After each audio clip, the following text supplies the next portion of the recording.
করবো ডিম আলু দিয়ে রেসিপি। তবে এটা সিদ্ধ করে নিব। এখানে আমরা ছুলে নিয়েছি আলুটা, ডিমের খোসাটা ছাড়িয়ে নিয়েছি।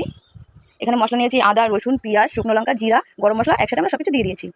এখন হলুদ আর লবণ ডিমের মধ্যে ভালো করে মাখিয়ে নিব। এখন ভালো করে এক এক করে ডিমগুলো ছেড়ে ভেজে নিব।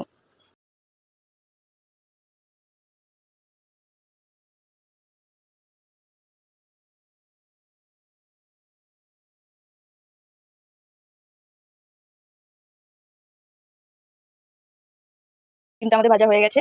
ফোড়নে দিয়ে দেবো জিরা। জিরাটা ভালো করে লাল লাল করে ভেজে নিব।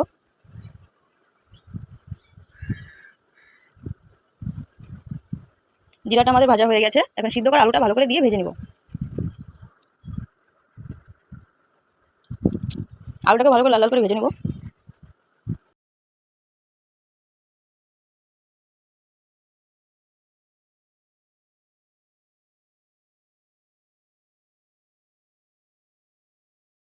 আলুটা আমাদের ভাজা হয়ে গেছে। এখন পেস্ট করা মশলাটাকেও দিয়ে দিব।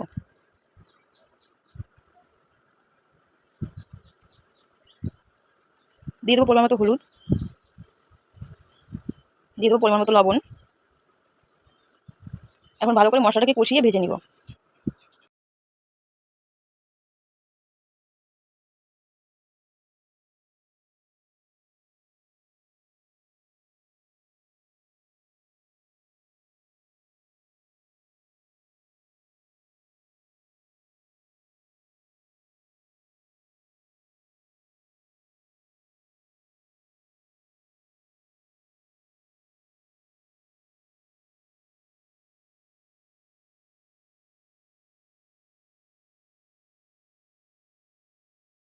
মশলাটাকে আমরা ভালো করে কষিয়ে নিয়েছি। এখন ভালো করে ভেজে নিব।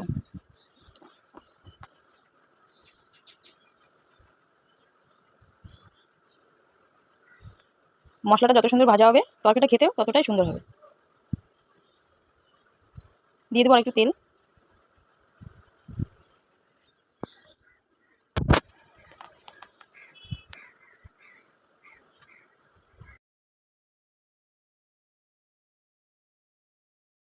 মশলাটা আমাদের ভালো করে ভাজা হয়ে গেছে। এখন জল দিয়ে দিব। জলটাকে দিয়ে ভালো করে ফুটিয়ে নিব।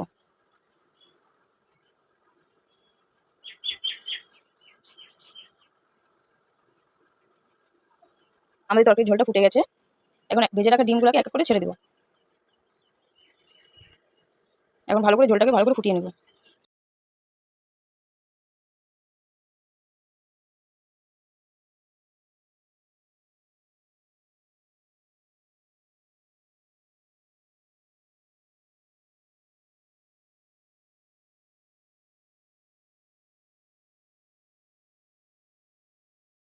আমাদের ডিমের ঝোল রেডি। আমরা এখন নামিয়ে নেব।